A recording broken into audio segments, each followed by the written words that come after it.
programa Elige estar bien con Pablo Trich. Bien. Argentina. Todos los viernes en horario abierto por los micrófonos de KNB Radio Unteina. Recuerda, programa Elige estar bien, un espacio para compartir lo que nos hace bien. Temas de interés social y humano para el beneficio de todos. Invitados en diferentes idiomas, te sorprenderás. No te lo pierdas.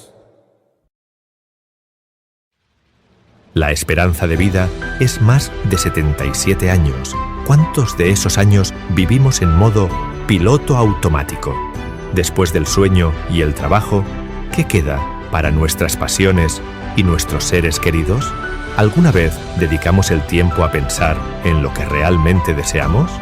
Nuestro presente está influenciado por las decisiones que hemos tomado en el pasado. ¿Qué futuro estamos construyendo hoy? ¿Vivimos para nosotros o para satisfacer las expectativas de otros? No te conformes. Elige estar mejor.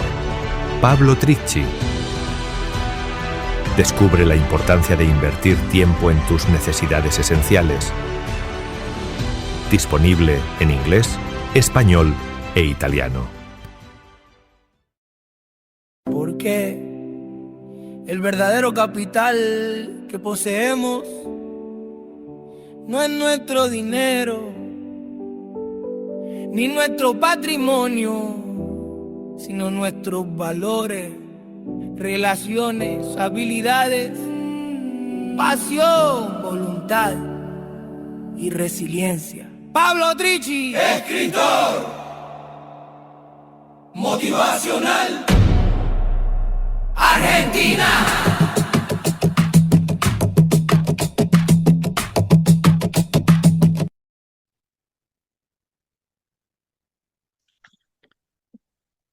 Hola a todos y bienvenidos a Elige Estar Bien en KNB Radio. Soy Pablo Tricci, autor del libro No te conformes, elige estar mejor. Este es un espacio para compartir lo que nos hace bien.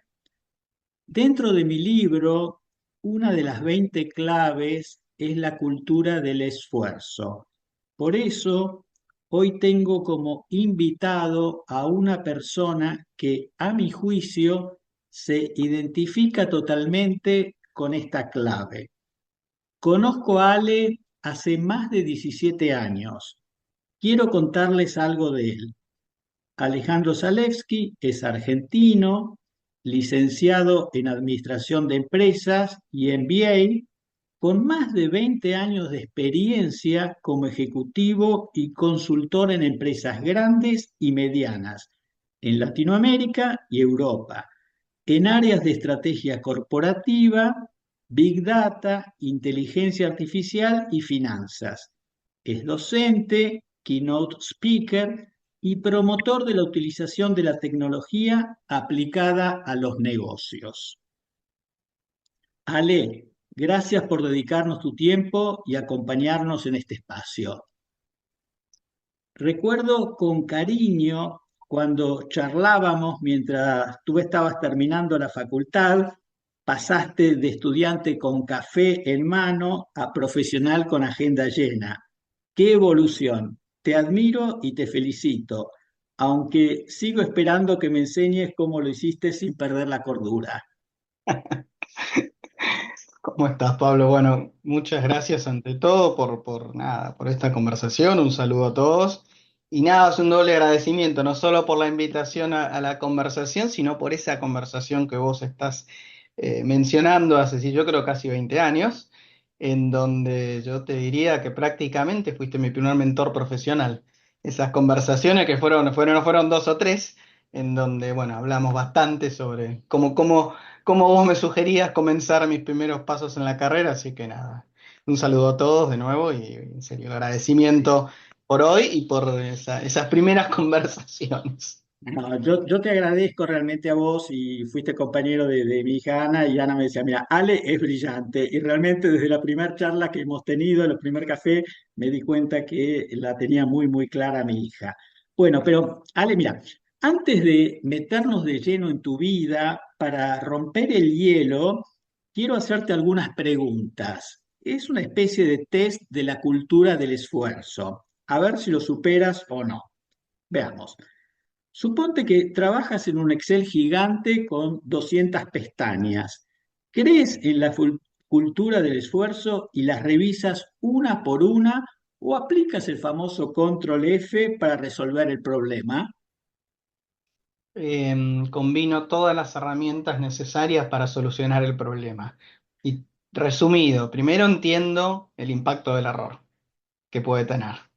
En función de eso, decido si cosas tan extremas como es necesario hacerla de nuevo entera o podemos buscar, no te digo un control F, pero una solución rápida. Pero lo primero de todo es el impacto. Y después combino. Generalmente eso a veces tiene impacto alto, entonces combino todas las herramientas necesarias para solucionarlo. Y ahí finalmente, cuando lo soluciono, vuelvo a chequear 2 veces. Y estoy un ejemplo muy típico, no quiero aburrir con cuestiones económicas o contables, pero cuando un balance no cierra, aunque sea por 2 decimales, eso puede estar evidenciando un error más grande. Entonces tiene que cerrar. Pero bueno, Bueno, esta es mi respuesta. Lo primero de todo, antes que nada, entender el impacto del error. clarísimo. Bien, vamos a la segunda pregunta.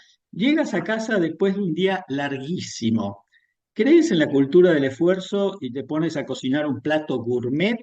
¿O te das cuenta de que pedir comida es una forma de esfuerzo inteligente? No sé, ahí estás tocando una fibra con mi lado amateur deportista, entonces la alimentación es súper importante y eso requiere esfuerzo. No obstante, acá lo perfecto es enemigo de lo bueno, y no voy a decir que muchas veces no sucumbo a pedir, pero no, prefiero cuidar mucho el tema de la alimentación, los ingredientes y la preparación. Bien, vamos a otra pregunta. Tienes una lista de tareas interminable. ¿Crees en la cultura del esfuerzo y las haces todas o aplicas la cultura de la eficiencia y dejas las que sabe que nadie va a revisar? Bueno, definitivamente lo segundo no, porque primero es mi lista, entonces no importa que la revise alguien o no, por algo está hecha. Sí, es verdad que en esa lista siempre ordeno por impacto y por tiempo, entonces sí tengo un metodismo de saber qué dejo para el final y saber perdonarme si por alguna razón no llego a hacerlas todas. Bien. Para ti, ¿la cultura del esfuerzo es levantarse a las 5 a.m. para correr una maratón o es tener la disciplina para no responder un mail a las 10 de la noche? No sé si son tan excluyentes. Tener la disciplina para no contestar un mail luego de las 10 de la noche es absolutamente importante por muchas razones. Eh, y eso se logra con una disciplina previa, con un orden, con una planificación. Eh, Así que no, yo creo más en lo segundo que en lo primero, pero también creo que para lograr eso hay que haber hecho mucho trabajo durante el día, durante los días previos, para que esos mails prácticamente no existan. ¿Tu cultura del esfuerzo te lleva a terminar un libro que no te gusta o a aceptar que la vida es demasiado corta para leer libros aburridos? Qué sé yo, es algo en el medio, te diría. No, a veces algún libro es aburrido o es distinto a lo que uno cree que es previamente, porque por miles de razones, entonces dejarlo para seguir con otro me parece algo inteligente, porque el tiempo vale. Por el otro lado, sí, uno pasa, que alguna que otra vez me ha pasado, uno llega a un tercer libro que tiene que dejar algo, quizás de falta de paciencia o de falta de esfuerzo para dejarle su tiempo. Y eso aplica a un libro, aplica a hacer una canción, aplica a corregir un Excel también. Bien, Bien, gracias, Ale. Oficialmente has pasado el test de la cultura del esfuerzo con honores y ahora sí, vayamos verdaderamente a cosas importantes. Con 20 años de experiencia, ¿en qué momento sentiste que era importante elegir estar mejor y que la tecnología que aplicas en tu trabajo podría ser una herramienta para el bienestar? No sé si hubo un momento específico, tengo dos o tres, quizás me voy a agarrar uno. Yo creo que hace 15 años, en algún momento trabajando, no sé, 15 horas, 14 horas por día, me pasaron dos cosas al mismo tiempo, yo diría. En primer lugar, yo siempre valoré mucho las relaciones profesionales humanas y trabajé mucho y empecé a tener malos resultados de clima, que es algo que en las compañías medimos mucho. Y uno siempre lamenta, uno, por lo menos yo, y creo que muchos otros colegas tenemos el defecto de criticar primero el termómetro. Eh, y no, por alguna razón en ese momento traté de no criticarlo y entender, y obtuve respuestas de que mis formas no eran las adecuadas, que hablaba muy rápido, sino que mucha, y hubo una frase que me quedó en esa evaluación que fue, yo como líder parecía no estar cuidándome a mí mismo. Alguien dijo esa frase. Y eso me marcó. Casi al mismo tiempo yo estaba entrenando, estaba con un objetivo de bajar un tiempo específico a los 10 kilómetros. Yo quería bajar los 5 minutos por kilómetro promedio, que hoy parece, no es nada, no es profesional ni mucho menos a mí, pero en ese momento yo no podía. Y yo trataba en la misma época, yo trataba de correr la mayor cantidad de tiempo posible, lo más rápido. Y un corredor, también amateur, una persona del equipo incluso, me llevó a correr y me explicó lo que era hacer pasadas y me explicó lo que era dividir el entrenamiento en partes, y que me enseñó a que yo disfrutara el entrenamiento y que no pensara en superarme el 100% del tiempo. Así que ya son dos momentos que pasaron juntos en donde yo te digo, una persona diciéndome, te noto que no estás disfrutando lo que estás haciendo, y otra persona que me dijo, no, si vas a lograr esos 5 minutos, pero no tenés que hacer más horas ni sangrar más, tenés que hacerlo mejor. Sí. Así que yo, Contanos un poco, esas 10 o 15 horas que hablaste, ¿era una cuestión autoimpuesta o era una cuestión que realmente si no la hacías no iba adelante el proyecto? ¿Me explico? ¿Era algo que era una obligación tuya o directamente la compañía te decía, esto es lo que hay que hacer? no era obligación mía, Ah, era una obligación, digamos. Insisto, yo hasta ese momento mi paradigma siempre había sido, ante la duda, esforzate más en horas y en tiempo, porque eso te va a dar más chances de hacer las cosas mejor. Y ya te digo, no siempre es así. Ese ejemplo de tantos años de correr y de esta persona tan sabia que me dijo, no, vas a lograr el mejor tiempo corriendo menos, no corriendo más. bien, bien. Tu trabajo se centra en Big Data e inteligencia artificial. ¿Cómo se concilian estos conceptos que a priori parecen muy fríos y lógicos con el humanismo y la ilustración que sé que son parte de tus valores con los cuales te identificas? Uy, muchísimo. En primer lugar, yo no soy un experto técnico, entonces yo uso esas herramientas, como vos decías, en tan, en tan linda presentación que hiciste de mi perfil. Yo las uso para tratar de que se hagan las cosas mejor. Entonces, yo soy como estoy en el medio entre la tecnología y la parte más humana. Entonces, primero hago esta aclaración porque más ahora que está tan de moda, no sé si para bien o para mal, el concepto de inteligencia artificial. Yo no soy un experto para decir el código funciona de esta manera. Hago esta adquisición porque me parece que incluso en este mundo en el que estamos viviendo ahora, el humanismo, diría los conocimientos y las ciencias más humanas, sociales, son mucho más importantes.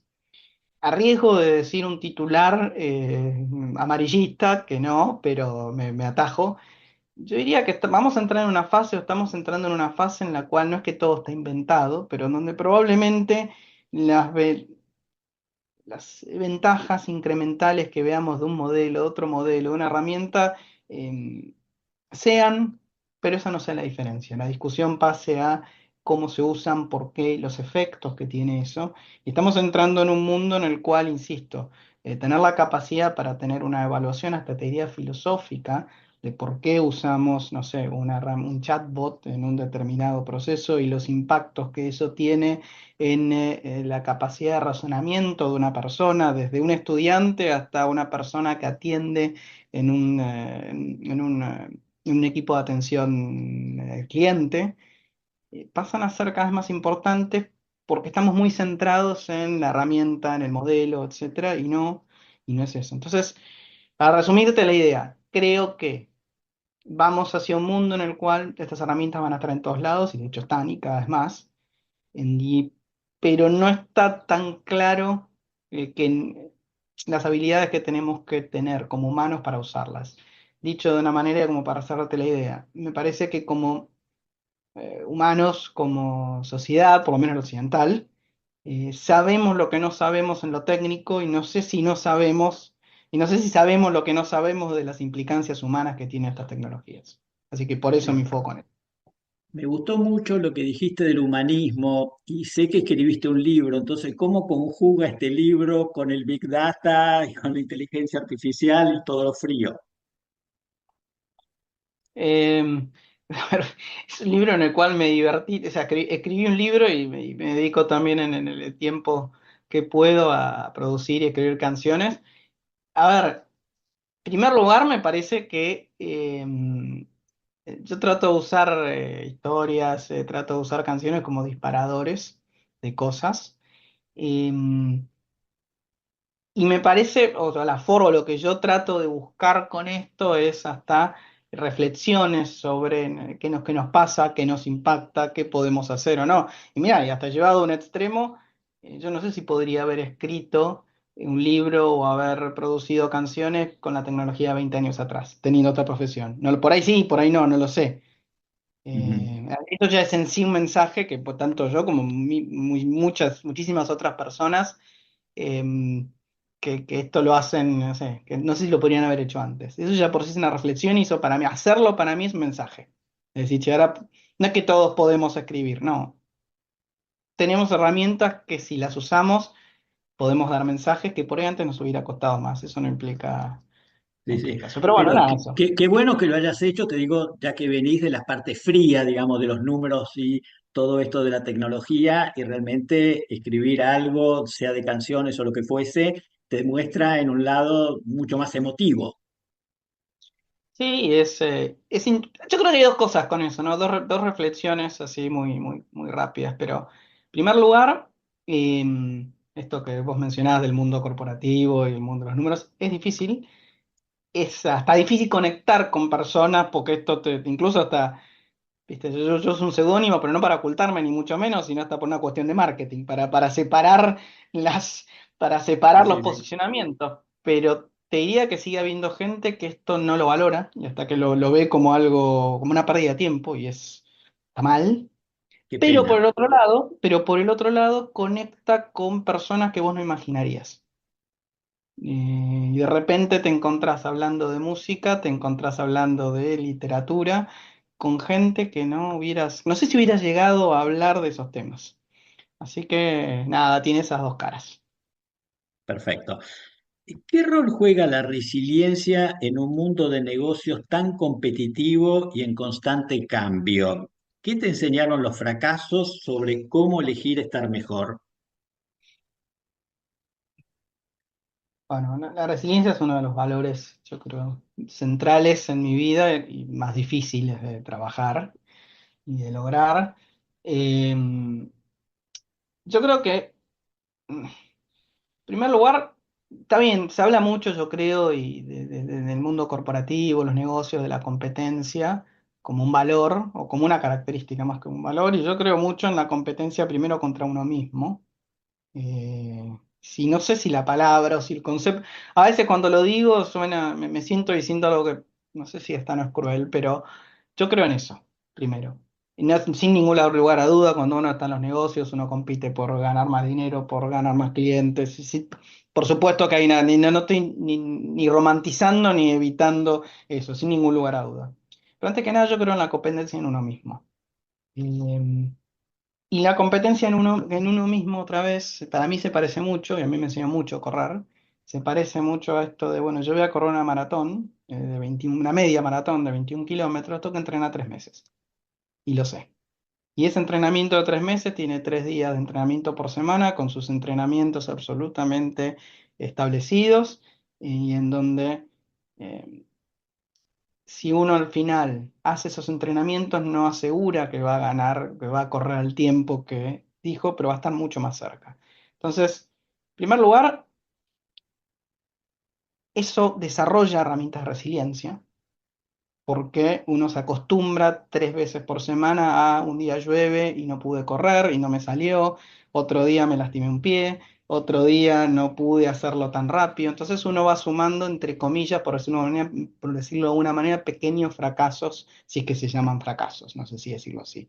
Pero uno se acostumbra. Entonces cuando llega el día de la carrera, uno ya tiene mucho más curtida la resiliencia. Y si lo llevo al mundo corporativo, lanzar un producto, cerrar un quarter, se hace con muchos de estos días y pequeñas cosas, que si uno las toma metódicas, si uno compite en el buen sentido de la palabra con uno mismo y uno separa eso en pequeñas partes, yo creo que uno desarrolla esa resiliencia ya casi como resultado de ese hábito. Si uno lo toma en cambio como un único evento, como un único hito, y el éxito, el fracaso suele ser muy duro, y el éxito suele ser muy mentiroso también.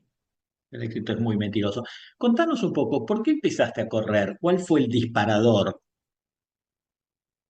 Eh, Termino el secundario, empiezo la facultad, me doy cuenta que no estaba haciendo ningún deporte, excepto jugar al fútbol con mis amigos, etcétera, pero sentía que eso no me alcanzaba y me hice la pregunta de qué deporte combinaba beneficios para el cuerpo sanos, facilidad desde el punto de vista logístico eh, y aire libre. Y empecé a probar y es algo que quedó en mi vida como si fuera lavarme los dientes o bañarme. Qué bueno, qué bueno. Y supongo que lo debes disfrutar muchísimo. Mira, a ver, la respuesta es sí, pero yo traigo muchísimas metáforas de ese deporte para mi vida y las traje durante mucho tiempo y lo sigo haciendo para mi vida profesional, porque sí, pero yo no recuerdo un solo entrenamiento en donde no haya, y una carrera o entrenamiento en donde yo no haya tenido un momento de me duele, estoy cansado, hace frío, hace calor, quiero parar. Ese quiero parar existe en cada uno de los entrenamientos que uno hace. Entonces uno lo disfruta sí, pero no lo disfruta siempre. Y no lo disfruta en todo momento. Entonces, sí, al final del día la respuesta sí lo disfruto. Ahora, cuando uno está en cada uno de esos momentos, hay que recordar mucho ese disfrute final para seguir teniendo esa fuerza de voluntad. Y yo creo que la profesión, por lo menos la mía, tiene mucho de eso. Sí, sí. Pero digamos que esas debilidades que sentís por el cansancio o lo que sea son totalmente superables y es lógico que cuando un cuerpo está a mil, sufre, se desgasta. Sí, sin dudas. Con el tiempo te das cuenta que todo es superable, pero en el momento, no sé, a veces la cabeza no está tan clara.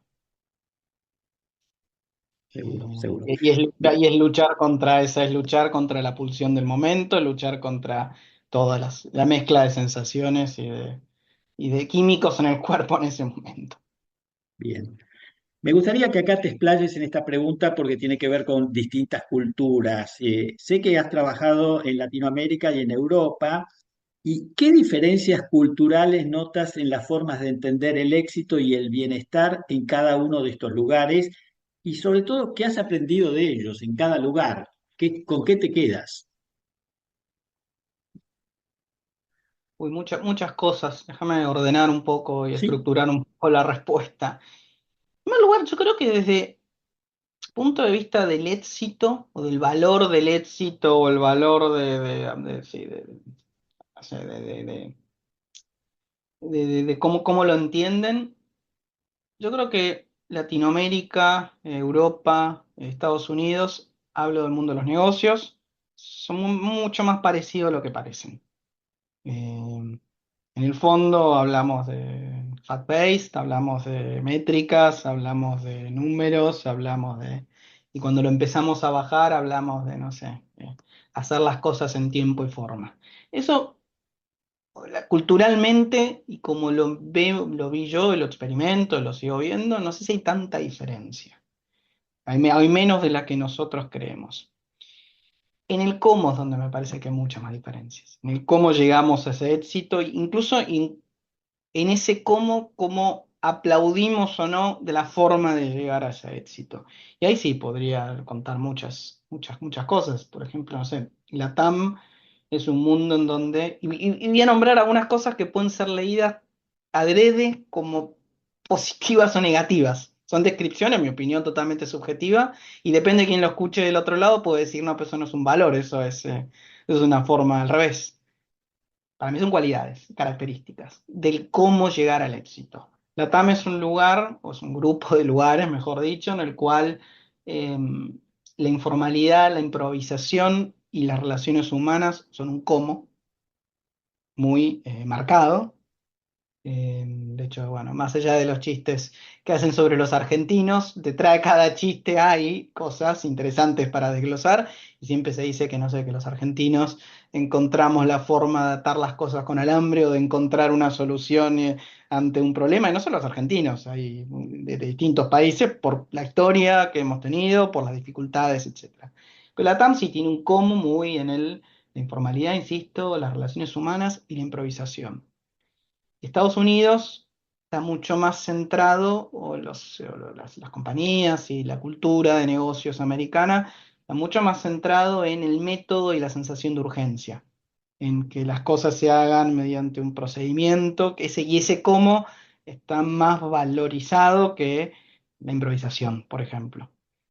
Y la sensación de urgencia, que es algo muy marcado en el management americano, en siempre constantemente estar apurando, demostrando que es necesario para ayer, a ver qué está pasando.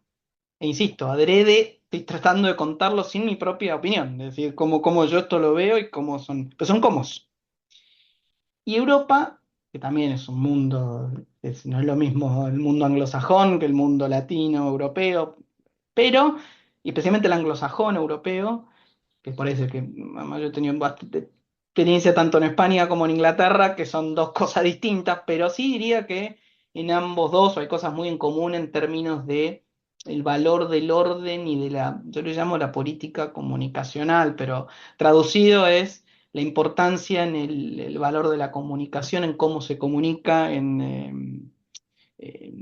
los buenos modales, el orden, el horario. Entonces, yo tendría que resumir hasta acá, diría, forma de medir el éxito, no sé si culturalmente tanta diferencia, pero si trabajás con ambientes latinoamericanos y no prestás atención a las relaciones humanas y no mostrás cierta informalidad, por decirlo de alguna manera, probablemente seas visto como alguien que no está haciendo las cosas bien mediante irónicamente en un ambiente americano, si no respetas procedimientos y no mostrás sensación de urgencia, vas a ser visto como alguien que probablemente tampoco está haciendo bien las cosas. Y en el europeo, no sé, levantar la voz, llegar tarde, no respetar los horarios y los momentos y los tiempos de una reunión, pueden ser vistos como un cómo incorrecto. Así que esas son cosas, para mí, las diferencias están mucho más, insisto, en el cómo culturalmente está vista la forma de llegar al éxito más que el éxito en sí. Déjame una última cosa, una frase que leí hace muchísimos años de Churchill, cada vez que hablo o que converso de estas cosas o reflexiono, y es, Churchill en un momento le preguntan qué opinaba de los franceses. Estamos hablando del peor momento de la invasión alemana, con Vichy en el gobierno, etcétera, que había sido que traiciona a Inglaterra en un acuerdo. Le preguntan a Churchill qué opinaba de los franceses, un periodista, y Churchill contesta, me faltan unos cuantos millones para conocerlos a todos. Entonces esa generalización de decir el americano, el latinoamericano es difícil. No les digo todo lo que dije antes, pero bueno, también hay que tener en cuenta que hay compañías que son particulares, etcétera. Pero yo me quedaría por ahí con mi experiencia hasta ahora, habla de eso, habla más del cómo y las formas, que son muy diferentes, más que en sí de cómo medir el éxito. Trabajaste en Londres, realmente, y esto como argentino, bien dijiste al comienzo que tenemos nuestra particularidad, nuestra idiosincrasia. ¿Cómo te recibieron? ¿Cómo te sentiste? Uy, tengo una mezcla de cosas ahí. A mí la cultura británica, anglosajona, siempre me gustó. Y yo estoy un poco más alineado probablemente con muchos de algunos de esos valores que hablamos antes. Entonces, yo creo, no, fui recibido bien, no como un extranjero, con las dificultades que tiene ser un extranjero en todos lados. Y yo trabajé en empresa británica, con gente, con equipos, con gente, en su mayoría británico, ¿no? No, a diferencia por ahí cuando de haber trabajado con una empresa española, con equipos de distintos lados. Entonces, no, la verdad, bien, pero insisto, pues yo fui preparado, mejor dicho, para esa cultura lo mejor que pude y a mí me gustaba. Pero bueno, eh, tuve mis, mis, mis dificultades. Insisto, no sé, para dar un ejemplo de dificultad, cuando yo llego y no sé, me presentan el equipo, lo que eran mis reportes, lo primero que hago es, bueno, vamos a almorzar, así conversamos, nos conocemos, y una de las personas me pregunta, what's the topic? O sea, ¿cuál es la idea? Con lo cual, bien, fui recibido muy bien, pero tuve que hacer obviamente mis adaptaciones. Bien. Una pregunta. ¿Te defines como un promotor de la tecnología aplicada a los negocios? ¿Cómo pueden las personas a nivel individual usar la tecnología para elegir estar mejor en sus vidas? Me voy a decir dos cosas que yo creo que son muy obvias, pero no por obvias, las vivo repitiendo hace años y más ahora. En primer lugar, usar tecnología para relacionarse mejor. Irónicamente, hoy estamos en un mundo donde podemos comunicarnos con otra persona casi gratis y no nos damos cuenta del enorme valor que tiene eso, lo cual no quiere decir que nos estemos comunicando mejor. Entonces, lo primero y principal, usar estas herramientas para comunicarnos mejor, no olvidarnos del factor de la presencialidad, no olvidarnos de las formas, pero usarlas. Y en segundo, lo que es súper obvio, que vos fuiste una de las primeras personas que me lo dijo, aunque no te acuerdes, usarlo para aprender. Hoy en día, insisto, no nos damos cuenta, algo tan ya en nuestras vidas, como es el indexador de Google, el valor que tiene eso, bueno, usémoslo. Entonces, no estoy contando nada que sea absolutamente novedoso, pero es el centro de cómo yo creo que hay que usarlas para comunicarse y para aprender. Bien. Ale, el que pasó el test de la cultura del esfuerzo, te agradezco tu tiempo. Es bueno que sepas que nos dejaste pensando en tantas cosas, sobre todo esto de las culturas, y realmente te envidio la suerte de haber podido estar en ambientes tan diversos, culturalmente tan diversos, porque se aprende muchísimo. ¿Podemos encontrarte en algún rincón del éter de Internet? Sí, sí, hay varios. En Instagram, Ale Salevsky 1 y en Contanos cómo se LinkedIn. escribe, contanos cómo se escribe. Tengo que, es la historia de mi vida deletreando mi apellido. Ale, Sale, B corta S, K, Y, 1. Instagram, LinkedIn, Alejandro Zalewski. Y si no, Q12 Partners, Q12partners.com, que es el website de mi emprendimiento. Bien. Ale, realmente muchísimas gracias. Bueno, y a toda la audiencia que nos escuchó, gracias por elegir estar bien con nosotros. En una semana volveremos con más historias, más valores y quizás más test inesperados. Un abrazo grande y recuerden que no está nada mal en abrazar la cultura del esfuerzo como vimos hoy.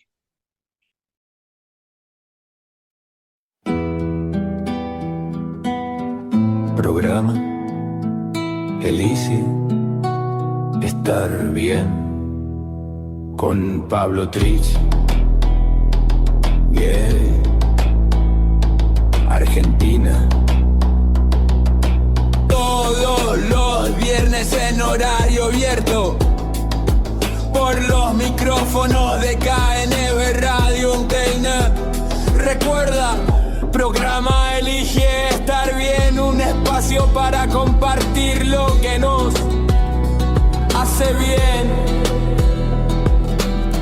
Temas de interés social y humano para el beneficio de todos. Invitados en diferentes idiomas, te sorprenderás. No te lo pierdas. La esperanza de vida es más de 77 años. ¿Cuántos de esos años vivimos en modo piloto automático? Después del sueño y el trabajo, ¿qué queda para nuestras pasiones y nuestros seres queridos? ¿Alguna vez dedicamos el tiempo a pensar en lo que realmente deseamos? Nuestro presente está influenciado por las decisiones que hemos tomado en el pasado. ¿Qué futuro estamos construyendo hoy? ¿Vivimos para nosotros o para satisfacer las expectativas de otros? No te conformes. Elige estar mejor. Pablo Tricci. Descubre la importancia de invertir tiempo en tus necesidades esenciales. Disponible en inglés, español e italiano. Porque el verdadero capital que poseemos no es nuestro dinero ni nuestro patrimonio, sino nuestros valores, relaciones, habilidades, pasión, voluntad y resiliencia. Pablo Tricci, Escritor motivacional. Argentina.